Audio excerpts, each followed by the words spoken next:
अस्सलाम वालेकुम, नमस्कार, सत श्री अकाल एंड गुड इवनिंग।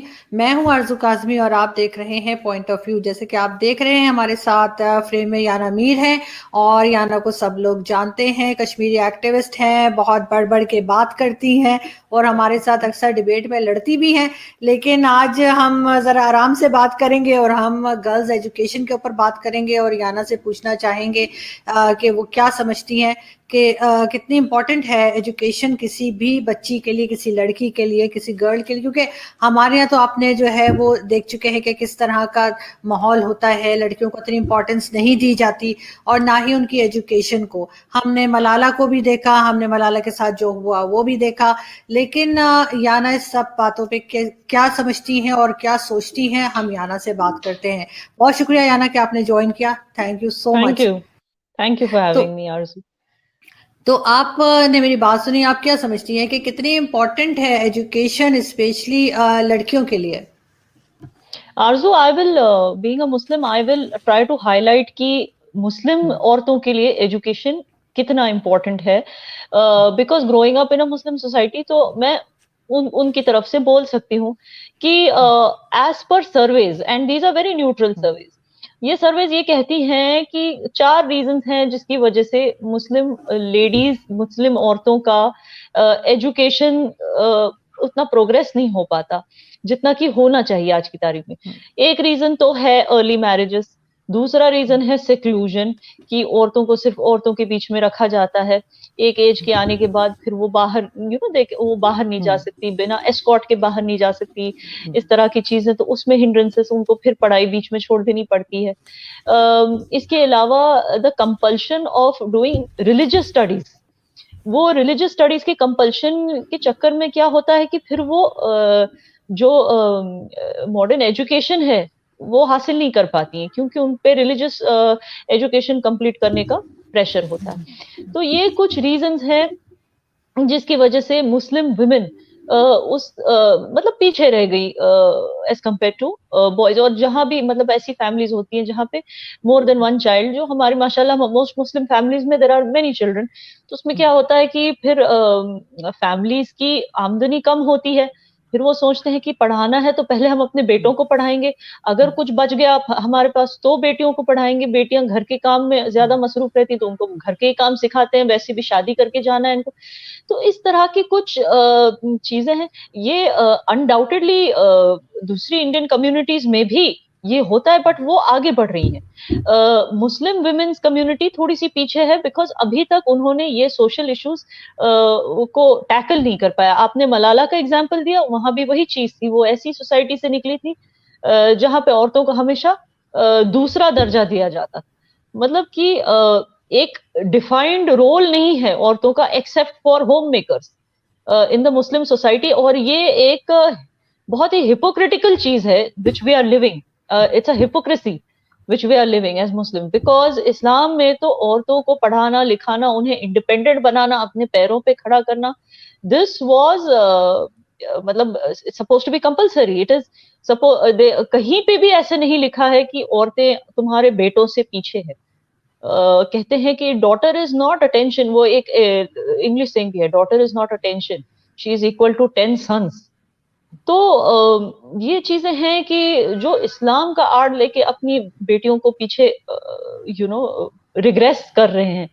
उन्हें ये पता होना चाहिए कि Islam is in fact a liberated religion, which Ayesha Bibi खुद एक एग्जाम्पल है फॉर विमेन, मुस्लिम विमेन। तो ये इस तरह की चीजें नहीं होनी चाहिए, बट अनफॉर्चुनेटली होती हैं। आप जैसे खुद भी फील्ड में काम करती हैं याना, तो आपको क्या लगता है कि एक तो यही कि एजुकेशन तो जाहिर इम्पोर्टेंट है ही, लेकिन एज अ मुस्लिम फीमेल आपको क्या लगता है कि आगे बढ़ने के आपको चांसेस मिलते हैं? या जैसे हमारे यहाँ होता है कि जी औरत की तो गवाही भी जो है वो हमारे यहाँ आपको पता है कि नहीं मानी जाती, हर जगह मेल डोमिनेटिंग सोसाइटी है, गवाही भी मर्द की ही चलती है।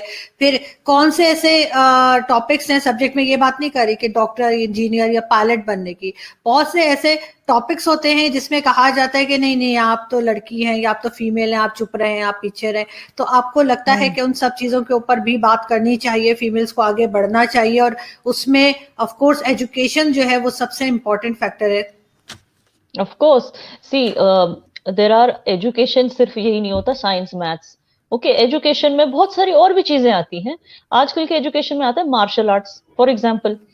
तो मैं, आपने कहा मैं मेरी फील्ड में, यस, मैं अपने फील्ड में, मैं I had gone to a remote village in Kashmir, Kichama नाम है उस रिमोट विलेज का। तो वहां पे क्या है कि हमारी आर्मी ने सेल्फ डिफेंस क्लासेस शुरू की थी लेडीज के लिए। उन्होंने बाहर से, कहीं से, दिल्ली से एक इंस्ट्रक्टर को बुलाया था, and he was taking self defence classes. उन्होंने ऐलान किया कि हम सेल्फ डिफेंस क्लासेस कर रहे हैं, और बहुत सारे फैमिलीज ने आगे बढ़ के अपनी बेटियों को ज्वाइन करवाया, ये सोच के कि आजकल जो दुनिया है वो डेंजरस है, rape cases are on the rise and all these things, and कितना करके इन सब चीजों को, आई एम सॉरी, कितना करके इन सब चीजों को लॉ एंड ऑर्डर से कंट्रोल किया जाएगा। कुछ तो हमारे हाथ में भी होता है ना कि हम अपने आप को डिफेंड करें। तो बहुत सारे पेरेंट्स ने राजी खुशी अपनी बच्चियों को एनरोल किया, लेकिन अनफॉर्चुनेटली जब मैंने उन बच्चों का मैं उस क्लासेस में गई, मैं उस गांव में गई और क्लासेस मैंने बाकायदा जाके देखा अपनी आंखों से, एंड बच्चियां तो बहुत एक्साइटेड थी when they were practising and all that. फिर मुझे कोने में आके कहती हैं, दीदी आपको, यू हैव नो आइडिया हमें कितना सुनना पड़ता है। हमारे पेरेंट्स ने तो अलाउ कर दिया, हमें एनरोल भी कर दिया, लेकिन जब हम अपने घर से निकल के क्लासेस तक आते हैं तो दूसरे आदमी जो होते हैं, जो रास्ते पे बैठे होते हैं, कुछ बुजुर्ग भी, कुछ यंग लड़के भी हमें टीज करते हैं, कुछ हमारे खुद के अंकल्स हमें बोलते हैं कि नाम बदनाम कर रही है फैमिली का, ये कोई चीज है सीखने की, ये लड़कियां थोड़ी ना सीखती हैं। क्यों नहीं, वो भी तो एक तरह का एजुकेशन है, अपने आप को डिफेंड करना एक औरत के लिए, it is a very important thing. उसमें गलत क्या है, what is wrong with it? तो जितने वो कहते हैं ना, इंडिपेंडेंट करना औरत को नॉट ओनली मीन्स कि फाइनेंशियली इंडिपेंडेंट होना चाहिए, औरत को अपना सेल्फ डिफेंस करने भी आना चाहिए। She should even be physically independent, कि अगर उस पे किसी भी तरह का अटैक होता है, शी शुड नॉट, ये नहीं कि उसका फादर आ जाए या उसका हस्बैंड आ जाए उसको बचाने के लिए, वो खुद क्यों नहीं सक्षम हो सकती खुद अपने आप को डिफेंड करने के लिए? तो इस तरह की कुछ चीजें हैं, सोशल स्टिग्मास हैं जो मुस्लिम औरतें फेस करती हैं अनफॉर्चुनेटली, जिसकी वजह से जब मैं उस गांव में गई थी तो ऐसी कई लेडीज थी जिन्होंने ज्वाइन किया, फिर उनकी शादी हो गई, फिर उन्होंने छोड़ दिया। तो हमने इंक्वायर करने की कोशिश की उन लेडीज से कि आपने ज्वाइन किया था, फिर आपकी शादी हुई, फिर आपने छोड़ दिया, what is the idea behind? लेकिन वो तो यहाँ तक बोलती थी कि नहीं नहीं, हमें कैमरा पे आके कुछ मत बोलना है। एक्चुअली प्रॉब्लम ये हो गया था कि उनके हस्बैंड्स ने अलाउ नहीं किया। तो यू सी, अनफॉर्चुनेटली क्या होता है कि लेडीज इतना सारा इंपॉर्टेंस शादी को देती हैं कि वो education, self defence, self independence, self reliance, इन सब चीजों पे ध्यान नहीं देती। उनका ज्यादा से ज्यादा उनका जो फोकस होता है, और हमारे इंडियन एंड पाकिस्तानी माँ बाप का भी जो फोकस होता है, वो ये होता है कि शादी कर ले बस। उनका मेन, जब बेटी पैदा हुई मतलब वो पहले ये सोचने लगते हैं कि चलो इसकी शादी के लिए हमें इतनी बचत करनी है, इतना बचा के रखना है, till the time she is 20-21 हमें इतनी बचत होनी चाहिए, फिर इसकी शादी करनी है। दिस इज अनफॉर्चुनेट कि आजकल के इवन एजुकेटेड पेरेंट्स भी ऐसी सोचते हैं। लेकिन याना, ये सारी की सारी जो इज्जत क्या कही जाती है खानदान की, वो सिर्फ बेटी ही लेके क्यों चलती है? बेटों के ऊपर इतना प्रेशर नहीं होता कि वो कुछ भी कर रहे हैं, कहीं भी जा रहे हैं, किसी भी फील्ड में काम कर रहे हैं, ये सारी चीजें बेटियों के ऊपर ही क्यों आ जाती हैं? जबकि माँ बाप पढ़े लिखे भी होते हैं। ऐसा नहीं कि कोई, मैं ऐसी बात कर रही हूँ कि जो एजुकेटेड नहीं है, मैं एजुकेटेड पेरेंट्स की भी बात कर रही हूँ। वो भी ये समझते हैं कि भाई बेटी ने अगर कोई ऐसी फील्ड ज्वाइन की जो उनके ख्याल से नहीं करनी चाहिए, चाहे वो मीडिया हो, चाहे वो कुछ भी हो, तो वो कहते नहीं जी हमारी तो बड़ी इज्जत खराब कर दी। तो बेटियां ही आपको क्यों लगता है कि इज्जत लेके चल रही हैं आगे? आई टेल यू, अच्छा वो आपने ये सवाल मुझे पूछा, मैं एक पते की बात करती हूँ आपके साथ। आज मैं ये मिथ तोड़ देती हूँ कि सिर्फ बेटियां ही इज्जत लेके चलती हैं, बेटों पे भी बहुत बोझ होता है इज्जत लेके चल। I tell you why. आजकल ये हो रहा है ना कि जब बेटी पैदा होती है, माँ बाप तो यही सोचते हैं कि इसकी शादी करनी है, बचत। जब बेटा पैदा करता है, बताओ माँ बाप क्या सोचते हैं? ये बड़ा होके गे ना बने, ये बड़ा होके अगर गे बन गया खानदान की इज्जत मिट्टी में मिल जाएगी। तो ये सी, बेटों पे भी बोझ होता है, ये मत कहिए कि नहीं। और अनफॉर्चुनेटली देखिए, ये कोई, आपको शायद हंसी आएगी, बट अनफॉर्चुनेटली रेप्स जो है, देखिए, पेरेंट्स तक मैं ये पैगाम पहुंचाना चाहती हूँ। आपको ये डर लगता है ना कि अगर बेटी बाहर चली गई, कहीं उसका रेप ना हो जाए, कहीं उसके साथ कोई कुछ खराब ना हो जाए, उसकी जिंदगी खराब ना हो जाए, इसलिए आप चाहते हैं कि वो ज्यादा से ज्यादा घर पे बैठे, लड़कियों के बीच में उठना बैठना हो उसका, और मतलब इज्जत से अपनी शादी करके चले जाए, ताकि आप लोगों से वो इनसिक्योरिटी हट जाए कि हमें इसको बचा के रखना है, इसकी इज्जत बचा के रखनी है, एक बार शादी होगी तो इसका हस्बैंड इसको देख लेगा। आपको ये डर है। लेकिन क्या आपको पता है कि लड़कों के भी रेप्स होते हैं, और कितने, खास करके जो यंग लड़के होते हैं उसकी तादाद कितनी है, क्या आपको पता है? तो ये चीज अपने दिमाग से निकाल दीजिए कि सिर्फ लड़की आपकी इज्जत मिट्टी में मिलाएगी। नो, लड़का भी मिला सकता है। लेकिन ये चीज भी आपको समझनी है कि किसी का अगर रेप होता है उसमें उसकी कोई गलती नहीं है। ओके, वो कैसे जो रेपिस्ट है उसने अपने खानदान की इज्जत नीचे की, जो रेप विक्टिम है उसमें उसका कोई कसूर नहीं है। तो ये चीज, इस स्टिग्मा को बदलना होगा हमें, बोल बोल के लोगों तक की अवेयरनेस, ये एहसास जगा के कि actually this is all related to this rape, कि ये जो फीलिंग ना कि बाहर चली जाएंगे तो हमारी इज्जत मिट्टी, लड़की को किसी ने बुरी नजर से देख लिया, लड़कों को बुरी नजर से नहीं देखते क्या? उनको भी तो देखते हैं। तो आपको ऐसा क्यों लगता है कि लड़की के बाहर जाने से ही आपकी इज्जत कम हो जाएगी? मैं वो कह रही हूँ। हाँ, नहीं, इट्स अ आपकी बात फैक्ट बिल्कुल कि ठीक है। और आजकल तो आरजू लड़कियों से ज्यादा आप लड़कों को देखा जाता है, लड़कों को मैं वही ज्यादा तो इज्जत आरजू, मिलती है। आप मुझे बताइए आरजू, कितनी ओल्डर मैरिड लेडीज यंग लड़कों को देख के सीटियां हाँ। मारती हैं आजकल, तो उनकी कहाँ इज्जत बची फिर? तो मैं वही कह रही हूँ, आजकल कितने माँ बाप इस चीज से डरते हैं हमारे बेटे को, वो कोई ओल्डर लेडी, कोई खूबसूरत लेडी जिसके पास बहुत पैसा है, वो फंसा ना ले हमारे बेटे, फिर उनको भी तो डर होता है ना। तो ऐसे ये बेकार के डर लेके आप औरतों का एजुकेशन रोक दे, इसमें कोई सेंस ही नहीं, क्योंकि इट इज इक्वल, डर दोनों तरफ इक्वल है मेरे हिसाब से। लेकिन आपको लगता है याना कि इस चीज के ऊपर खुल के बात होनी चाहिए, जैसे मैं और आप आज कर रहे हैं? ऐसे हमने कभी देखा नहीं कि कहीं मीडिया पे डिस्कस हो रहा हो, कोई वर्कशॉप हो रही हो, किसी को एजुकेट किया जा रहा हो इस चीज में। ये सिर्फ हम लोग जैसे कहते हैं ना, ड्राइंग रूम्स में बात होती है और उसके बाद बाहर नहीं निकलती। तो इसकी वजह से बहुत से लोग ऐसे हैं जिन तक ये बात नहीं जाती, जो जिनके पास ये बात जानी चाहिए। यस, देखो Arzoo, I totally agree with you, इन इस टॉपिक को ज्यादा लोग टच नहीं करते जिनको करना चाहिए। अब जैसे मलाला है, she could have been a figure, मतलब टॉकिंग अबाउट दिस एवरीवेयर, मगर वो क्या पता क्या होता है, ये जो भी मतलब इन्फ्लुएंसर्स होते हैं, मैंने नोटिस किया है, वो कुछ करके, कुछ अच्छा काम करके फिर इन्फ्लुएंसर्स बन जाते हैं, लेकिन जैसे ही इन्फ्लुएंसर बन जाते हैं वो गलत चीजों में पड़ जाते हैं। वो चाहे डांसर्स हो, सिंगर्स हो, वो चाहे क्लाइमेट एक्टिविस्ट हो, या मलाला जैसी एजुकेशन आइकॉन हो, ये क्या करते हैं, पहले थोड़ा कुछ काम करके पॉपुलर हो जाते हैं, फिर उसके बाद बस ट्विटर पे जिंदा रहते हैं ये, मतलब कुछ ना कुछ, कोई ना कोई कंट्रोवर्सी जिसके साथ इनका कोई लेना देना नहीं है, ये पोस्ट करते रहते हैं कुछ पैसों के लिए, और उसी में उनका गुजारा होता है। तो दिस इज अनफॉर्चुनेट।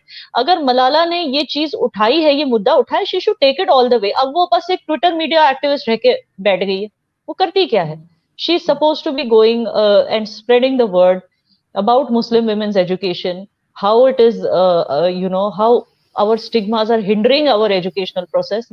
वो मतलब वो उसने बंद कर दिया काम, जो जो काम में she was suppose to be, she was looked upon by all Muslim women at one point of time, लेकिन अब वो बस बन के रह गई एक ट्विटर पपेट, और कुछ नहीं। लेकिन हम सिर्फ मुस्लिम वुमेन की बात नहीं कर रहे, हम हिंदुस्तान पाकिस्तान में जो से भी रिलीजन्स हैं और उसमें जो है, सबका हाल तो एक ही जैसा है। इस जगह जाके वो हिंदू हो चाहे मुस्लिम हो, सबने अपनी जो फीमेल्स हैं उनको जिसे कहते हैं पीछे रखा हुआ है। और हर जगह पे बाकी रिलीजन्स में भी बहुत ज्यादा होता है कि हमारे यहाँ तो खैर ऑनर किलिंग भी बहुत ज्यादा होती है पाकिस्तान में जी, और मुस्लिम्स में। लेकिन ये चीज तो हिंदू रिलीजन में भी है कि वो औरतों को पीछे रखते हैं और जेंट्स उनके आगे होते हैं। तो उसमें आपको लगता है कि कुछ इनको माइंड को चेंज करना पड़ेगा, बात करनी पड़ेगी और इस तरह के टॉपिक्स को उठाना पड़ेगा? और आप जैसे लोग हैं जो इस तरह की वर्कशॉप्स कर सकते हैं, लोगों से बात कर सकते हैं, लेकिन क्या आपको बात करनी दी जाएगी? देखिए I am from a democratic country जहां पे बात करने दी जाती है, मुझे तो कोई रोकता नहीं है बाय ग्रेस ऑफ गॉड। लेकिन जिस तरह की वर्कशॉप्स की आप बात कर रही हैं, yes that has to happen, that चल भी रहे मेरे ख्याल से। वुमेन्स एम्पावरमेंट के बहुत सारे एनजीओज हैं हमारे देश में, मेरे देश में तो है, I am not sure about your Pakistan, मगर यहाँ पे तो है वुमेन्स एम्पावरमेंट। कश्मीर में I think there are 50 to 60 women's empowerment NGOs that are working. So and definitely, and if you talk about Kashmiri society, यहाँ पे एजुकेशन के मामले में वे आर क्वाइट है, they are one of the most literate states, erstwhile state I would say, we're one of the most literate places in India. See, and when you talk about other religions, मैं ये बताऊंगी कि सी, उनका क्या हो गया है कि they don't follow any religious laws, ठीक है ना। दे फॉलो जो बाकी जो रिलीजन्स हैं मेरी कंट्री में, जैसे कि हिंदूज हैं, Jains, Buddhist, they follow only the Indian laws. And Indian laws में जैसे कि सती अबॉलिश कर दिया, बहुत सारी चीजें उन्होंने अबॉलिश की जो औरतों के हित के अगेंस्ट थी, उनके इंटरेस्ट, उनके बेनिफिट के खिलाफ थी। बहुत सारी ऐसी चीजों को उन्होंने, by the way, caste system भी अबॉलिश किया हुआ है। आर्टिकल 15 के हिसाब से किसी को भी आप कास्ट की वजह से डिस्क्रिमिनेट नहीं कर सकते। तो क्या है कि बाकी रिलीजन्स जो है वो फॉलो करते, लेकिन Islam, why am I highlighting Muslim women, क्योंकि जो मुस्लिम्स हैं वो अभी तक शरिया में ही यकीन रखते हैं। काफी हद तक उनका पहला डिसीजन या उनका पहला कोई भी जो आउटलुक है वो शरिया बेस्ड होता है। तो इसके लिए मैंने हाईलाइट किया कि जिस दिन यूनिफॉर्म सिविल कोड की बात हो रही है हमारी कंट्री में, जैसे धीरे धीरे जो चीजें मुस्लिम औरतों के खिलाफ थी, वो जैसे ट्रिपल तलाक, ये सारी चीजें उन्होंने अबॉलिश की है। लेकिन जिस दिन यूनिफॉर्म सिविल कोड आ जाएगा तो तब ये होगा कि everybody including Muslims will have to follow only the national laws.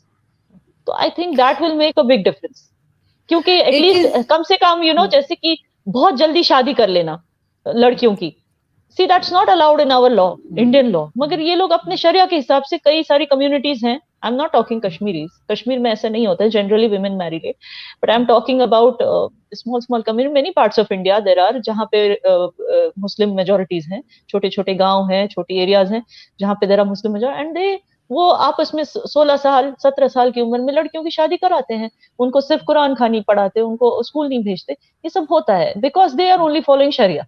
they when they start following the national laws like all other religions in our country, फिर उनके साथ ये, इसके लिए मुझे लगता है कि हिंदूज का ये मसला था, लेकिन वो आगे बढ़े हैं, क्योंकि दे जब से हमारे लॉज बने हैं, कॉन्स्टिट्यूशन बना है, तब से ये they are on the forefront as compare to Muslim girls. आप या ना, जैसे इंडिया में आप ट्रैवल करती रहती हैं डिफरेंट सिटीज में, डिफरेंट स्टेट्स में, तो आपने भी देखा होगा और मैंने सुना भी है कि जो मुस्लिम्स हैं वो एजुकेशन में काफी पीछे हैं, चाहे वो लड़कियां हों चाहे लड़के हों। उसकी कोई खास रीजन आपको लगती है, या ये कि मुस्लिम्स खुद ही आगे नहीं बढ़े या बढ़ने नहीं दिया गया? ना ना, मुस्लिम्स के खिलाफ ऐसा कुछ भी नहीं है, there is absolutely nothing. In fact मेरे कुछ कजन जो बैंगलोर में रहते हैं, वो I don't remember the name of the school, वो हिंदू स्कूल में जाते थे जहाँ पे सारे हिंदू थे, क्योंकि I think they came late to the state, और उसकी वजह से उनको समथिंग हैपेंड, और उनको जो स्कूल में मुस्लिम ज्यादा थे वहां पे एडमिशन नहीं मिली, समथिंग लाइक दैट। तो लेकिन हिंदू स्कूल में मिल गई उनको इजीली एडमिशन। कहते हैं एक, मतलब मुझे, हमें कभी फील नहीं हुआ कि हम इनकी तरह नहीं है, they never made us feel that. And आपको हिंदुज्म की एक चीज समझनी होगी, दे बिलीव इन वासुदेव कुटुंब, विच मीन्स कि पूरी दुनिया में हर कोई अपना है। दे बिलीव इन इष्ट देव, मतलब कि उनका कोई, बिकॉज उनका कोई एक फिगर नहीं है गॉड का। कोई, किसी को लगता है कि गॉड इज लॉर्ड शिवा, किसी को लगता है गॉड इज लॉर्ड कृष्ण। आप जिससे क्लोज हैं, आप जिससे कनेक्टेड हैं, आप उसको प्रे कीजिए। तो उनके लिए अल्लाह भी एक लॉर्ड है, even Allah is a Lord. तो उनको कोई फर्क नहीं पड़ता आप किसको प्रे करते हैं। ये चीज ज्यादा मुसलमानों में इंटॉलरेंस देखी जाती है कि नहीं नहीं, वो तो अल्लाह को प्रे नहीं करते, वो काफिर हैं, वो तो बुतों को प्रे करते हैं, उनके तो इतने सारे गॉड्स हैं। मतलब इस तरह की चीजें मुसलमान कम्युनिटीज में सुनी पड़ती है। आई एम टॉकिंग अबाउट थोड़े से जो अनएजुकेटेड टाइप के मुस्लिम्स हैं वो, otherwise Muslims are also very tolerant in India, ऐसा कुछ नहीं है। बट आई एम सेइंग कि ये उन इंटॉलरेंस अगर कहीं है तो फिर भी मैंने देखी है मुस्लिम कम्युनिटी, उनकी इसमें इंटॉलरेंस की कोई बात ही नहीं आती, क्योंकि हर किसी का अलग इष्ट देव है। तो उन्हें क्या फर्क पड़ता है, अगर आपका इष्ट देव अल्लाह है, उन्हें उससे कोई फर्क ही नहीं पड़ता। So that is why that जो आप कह रही हैं वैसा नहीं है कुछ। नहीं, मैं आपसे यही पूछ रही हूँ कि फिर ये एजुकेशन में पीछे क्यों है मुस्लिम्स? इनको क्या इतने ज्यादा इनके पास जॉब्स नहीं होती अच्छी, या ये अफोर्ड नहीं कर सकते, या खुद से नहीं जाते? क्या क्या रीजन हो सकती है? क्योंकि इंडिया में जो मुस्लिम्स है उसमें मेजोरिटी जो है वो एजुकेशन में बहुत ज्यादा आगे नहीं गई। नहीं, ऐसा तो कुछ नहीं है। जैसे आपको पता है मौलाना अब्दुल कलाम आजाद के बारे में तो पता ही होगा, हाउ एजुकेट उन्होंने कहाँ से शुरू किया था और कहाँ पहुंच गए। ऐसे बहुत एग्जाम्पल्स हैं हमारे यहाँ। एंड इट इज नॉट कि वो पीछे, किसी भी तरह से पीछे हैं। हाँ, बिकॉज वो माइनॉरिटी है, तो आपको लगता होगा कि ज्यादा जो ग्रेजुएट्स हैं, ज्यादा जो पास आउट होते हैं वो हिंदू है, बट ऐसा कुछ नहीं है। इवन हिंदूज में भी कई लोग पीछे रह गए। तो इट्स नॉट दैट, बट जैसे मैंने कहा कि कई लोग शरिया की वजह से दे डोंट मूव अहेड, क्योंकि उनको लगता है कि इस्लामिक स्टडीज ज्यादा जरूरी है, ये स्टडी जरूरी नहीं है, ये जो मॉडर्न जो हमारे साइंस मैथ्स है ये जरूरी नहीं है, एज लॉन्ग एज आपने कुरान खानी की, आप मदरसे जाके आए हो, बस काम खत्म। तो उस बिलीफ की वजह से शायद वो पीछे रह गए होंगे, बट नॉट बिकॉज कंट्री ने उनपे कुछ इम्पोज नहीं किया है या उनको कभी अपने से हिंदू से अलग नहीं समझा है।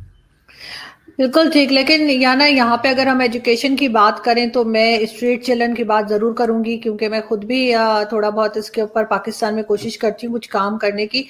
तो मुझे बताएं कि बहुत ज्यादा इंडिया में भी है, कोई बच्चे गाड़ियां साफ कर रहे हैं, फुटपाथ पे हैं, भीख मांग रहे हैं। आपके ख्याल से क्या कुछ हो सकता है इन बच्चों के लिए, क्या करना चाहिए कि ये जो है स्कूल्स जाए, ये स्कूल में हो ये बच्चे, ये बाहर हमें सड़कों पे भीख मांगते नजर ना आए? सी इसके लिए ये करना होगा कि गवर्नमेंट स्कूल्स जिस हालत में थी उसको अब सुधारा जा रहा है। अगर आप देखेंगे अरविंद केजरीवाल ने जो काम किया है दिल्ली में विद द पब्लिक स्कूल्स, आजकल प्राइवेट स्कूल से बेटर लग रही है। तो जब आप इस तरह के काम करेंगे अपनी कंट्री में तो ये होगा। अब अरविंद केजरीवाल ने जो किया, ऑनेस्टली उसका एग्जाम्पल हर जगह होना चाहिए। मैंने एलजी साहब से भी इसके बारे में बात की थी कश्मीर में, जब मैं उनसे मिलने गई थी, कि हमारे कई गवर्नमेंट स्कूल्स की हालत बहुत खराब है, और मैंने उनको खुल के अरविंद केजरीवाल का एग्जाम्पल भी दिया जो उन्होंने दिल्ली में किया। कि तो उन्होंने he agreed with me, he said बेटा ये दिस इज अंडर प्रोसेस। जो आर्मी गुडविल स्कूल्स की जो मैनेजमेंट्स हैं उनसे बात की हुई है, और भी बातें चल रही है कुछ लोकल पैनलिस्ट से भी, जो हैंडल करेंगे गवर्नमेंट स्कूल्स को अपलिफ्ट करना। तो ये कश्मीर का मुझे पता है, बाकी जगहों पे भी आई फील कि दिल्ली का मैंने आपको बताया, कश्मीर का आपको बताया, बाकी जगहों पे भी अगर जो इतने सालों से जो कांग्रेस के जमाने में अनफॉर्चुनेटली 60-70 सालों से जो मतलब गवर्नमेंट स्कूल के नाम पे सिर्फ एक टूटी फूटी बिल्डिंग होती थी, उसमें ना कमरे होते थे, ना उसमें ब्लैक बोर्ड्स होते थे, ना चेयर टेबल होते थे, ना कोई बच्चे आते थे, ये उसकी वजह से हालत है। क्योंकि गवर्नमेंट ने तो फ्री एजुकेशन प्रोवाइड किया है up to the age of 15, मगर बिकॉज वो अपकीप नहीं था गवर्नमेंट स्कूल्स का, उसकी वजह से child labour was on the rise. क्योंकि अगर बेचारे बच्चे पढ़ाई नहीं कर सकते, या तो वो ऑर्फन्स हैं या उनके पेरेंट्स अफोर्ड नहीं कर सकते, तो उन्हें और क्या करना है, चाय की दुकान पे काम करना है, गाड़ियां धोनी है, न्यूज़पेपर बेचना है, इस तरह के कामों में वो क्यों पढ़ते हैं? क्योंकि फॉर दीज रीजन। लेकिन यार आप क्या समझती हैं कि जो प्राइवेट स्कूल्स हैं उनकी एजुकेशन बेटर होती है या गवर्नमेंट स्कूल्स की? क्योंकि हमारे यहाँ तो फीस इतनी ज्यादा होती है प्राइवेट एजुकेशन सेंटर जिनके भी हैं प्राइवेट स्कूल्स, कि वो नॉर्मली लोग अफोर्ड नहीं कर सकते। और अगर वो गवर्नमेंट स्कूल में जाते हैं तो ऑफ कोर्स बहुत सी चीजें चेंज हो जाती हैं उसके अंदर, वो स्टैंडर्ड नहीं रहता जो प्राइवेट स्कूल्स प्रोवाइड करते हैं। हाँ, तो वही चीज है ना, मैंने इसलिए आपको अरविंद केजरीवाल जी का एग्जांपल दिया, क्योंकि उन्होंने वही किया। See when you do upliftment of a school, it should not be just कि बिल्डिंग है, कुर्सियां टेबल रख दिया, अच्छा सा ब्लैक बोर्ड लगा दिया। इवन अच्छा स्टाफ, अच्छा टीचिंग स्टाफ भी अपॉइंट करना होता है। तो प्राइवेट स्कूल्स क्या करती हैं, बिकॉज वो फीस ज्यादा लेती हैं, वो स्टाफ को सैलरीज अच्छी देती है, वो रिटेन करती है अच्छी स्टाफ को। बिकॉज स्कूल तो टीचर से ही बनता है, टीचर और स्टूडेंट से बनता है। स्कूल तो आप ओपन में भी कर सकते हैं, एक खुले मैदान में भी आप बच्चों को पढ़ा सकते हैं। It's not about the infrastructure, it's not about the building and it's about the staff. तो अच्छे टीचिंग स्टाफ में इन्वेस्ट करना, ये भी मतलब मैं कहूंगी कि this is the responsibility of the government when they are thinking of upliftment of government schools.